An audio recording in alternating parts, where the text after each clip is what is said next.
You may be able to subtly see the right ASIS and the iliac crest are higher than the left side. This is the same patient who presented with those right-sided signs in the earlier presentation today.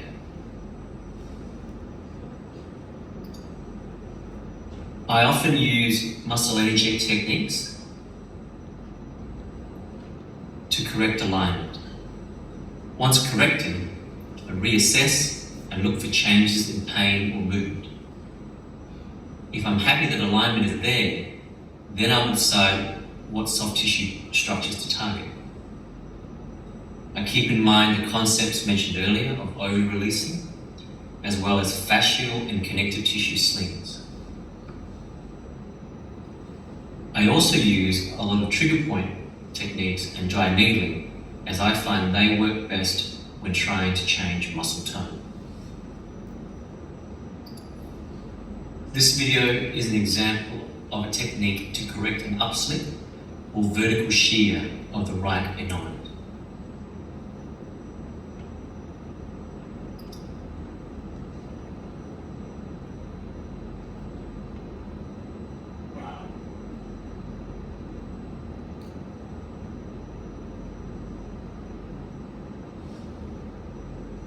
We'll go through this more in the workshop in terms of the actual sequence of the technique. Once you feel you have correct alignment, then you want to stabilize the joint. Bracing can be a highly effective passive stabilizer, especially in the chronically unstable. This first image is of a Sorolla SIJ belt. Patients wear it over their underwear or over their clothes for more comfort. The second image is of a Sacrofix SIJ shorts. This has to be worn over underwear but underneath clothes. Its straps provide more individualized control. The problem with it is that sometimes patients struggle with the compliance because it is so firm and tight. Depending on the level of laxity or dysfunction, patients may only need to wear the belt or the shorts for specific activities such as walking or sport. Others, however, need to wear it through the day, and some even to bed at night. If the ligamentous damage has been too great, we can be left with an inherently unstable joint. When the joint is unable to be stabilized, it can be very difficult to progress the exercise phase of treatment. Therefore, if the SIJ won't stabilize with manual therapy, there are some interventional options. Prolotherapy involves injecting a glucose-based solution that aims to trigger an inflammatory response and stimulate collagen tissue growth, leading to a stiffening of the ligamentous structures. This is injected into the SI joint. Often the protocol is 3 injections, 4 to 6 weeks apart, though there can be up to 5 injections. PRP creates a similar biologic response. However, the effects seem to happen more quickly, and patients often report less pain with the procedure. An emergent treatment option is using an L2 neuromodulation implant, not directly for pain, but to stimulate multifidus activity. The theory is that the patient's inherent instability is due to their inability to control fine movement via recruitment or activation of the deep stabilizers. The stimulator is turned on daily to encourage multifidus contraction via electrodes inserted directly into the muscle. Bone infusion is the final option. While rare, it can be the appropriate option for certain patients. If pain is the thing that won't settle, then all those options to stabilize the joint may over time help with pain. An added option is pulsed radiofrequency neurotomy. This aims to block the nerve branches supplying the SI joint, from registering the pain. Sometimes the option is to do both, with prolotherapy or PRP and neurotomy at the same procedure. Once we have a sense of stability, then we can cautiously progress an exercise program. The progression of the exercises is again dependent on the severity and chronicity of the injury. I particularly focus on isolated muscle contraction and sequencing of equipment. We will go through specific examples here and in the workshop.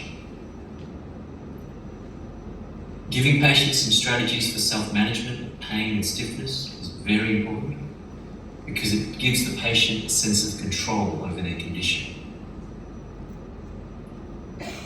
I also spend a lot of time explaining to the patient why certain activities such as sitting or walking upstairs is painful. Often, single leg loaded activities will create a shear force and apply stress onto the SRJ and its ligamentous structures. A better understanding of their condition helps the patient avoid aggravating activities. This reduces pain episodes, which in turn gives the patient a chance to progress their exercise program. Beginning with core activation is like setting the foundation when you're building your house. It makes the most sense to begin here. The other advantage of beginning here, in the early phase, is that most of these exercises require little joint movement and are therefore less likely to irritate the SRJ. Low load, high repetition exercises can be just as effective as high loads for strength gains. It is also obviously much safer as an option in early rehabilitation. Isolating the contraction further enhances the benefits of low load training, as well as ensuring recruitment is targeted to the correct muscle group. This image recalls the inner range glute max activation we used in the assessment presentation.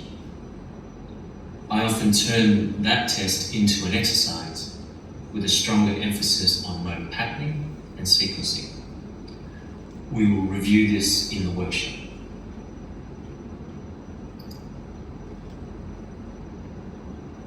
Progressing on, we keep a focus on the low load, endurance-based approach, but look to add movement as the variable for the patient to control. This exercise is hip internal and external rotation in prone, focusing on recruiting the deep hip rotators, quadratus femoris, the gemelli, and the obturator. Remember, these are just examples and not a complete list of exercises to prescribe. So long as you stick to the principles, then your choice can be guided by your assessment. Here are 2 videos of that exercise. So watch through the video first, and then we'll discuss.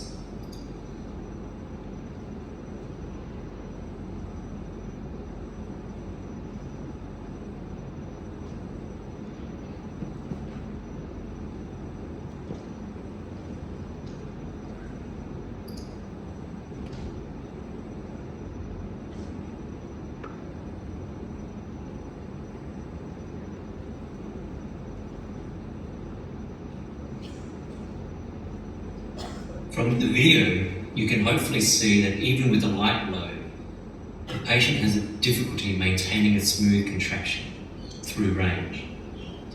And this is more noticeable in inner range. Hamstrings turn on as a method of compensation. Depending on the patient, you need to make decisions on whether you tolerate the overflow into hamstring or whether you want the exercise to be highly focused about the isolation. Remember, sometimes the ideal isn't possible. When you are comfortable with the ability to activate and isolate, then progress load. So here, let's watch the video.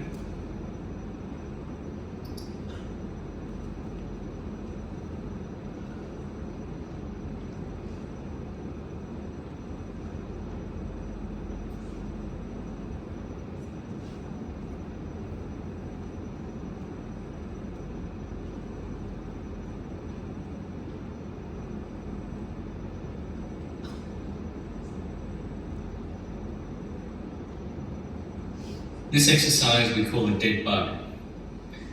It targets lower abdominal strength and the ability of the patient to maintain a posterior tilt, or at least avoid falling into anterior tilt. There are different ways to make this easier or harder, using the legs and arms as levers.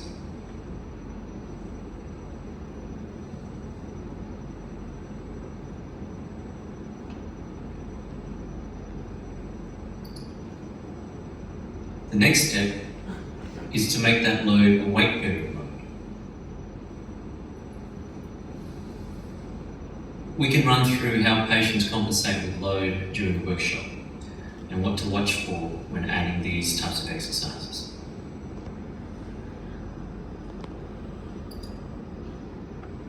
I add single leg loading last.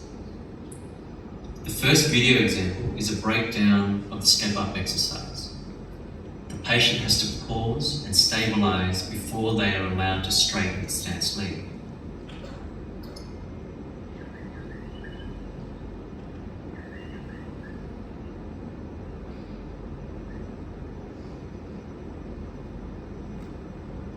Okay, let's watch that video again. Note the pause.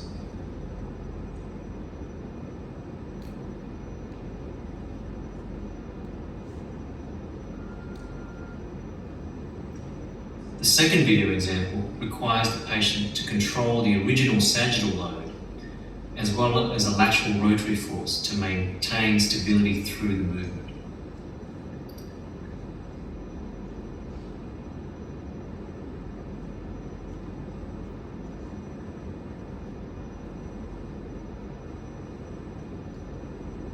And watch that again.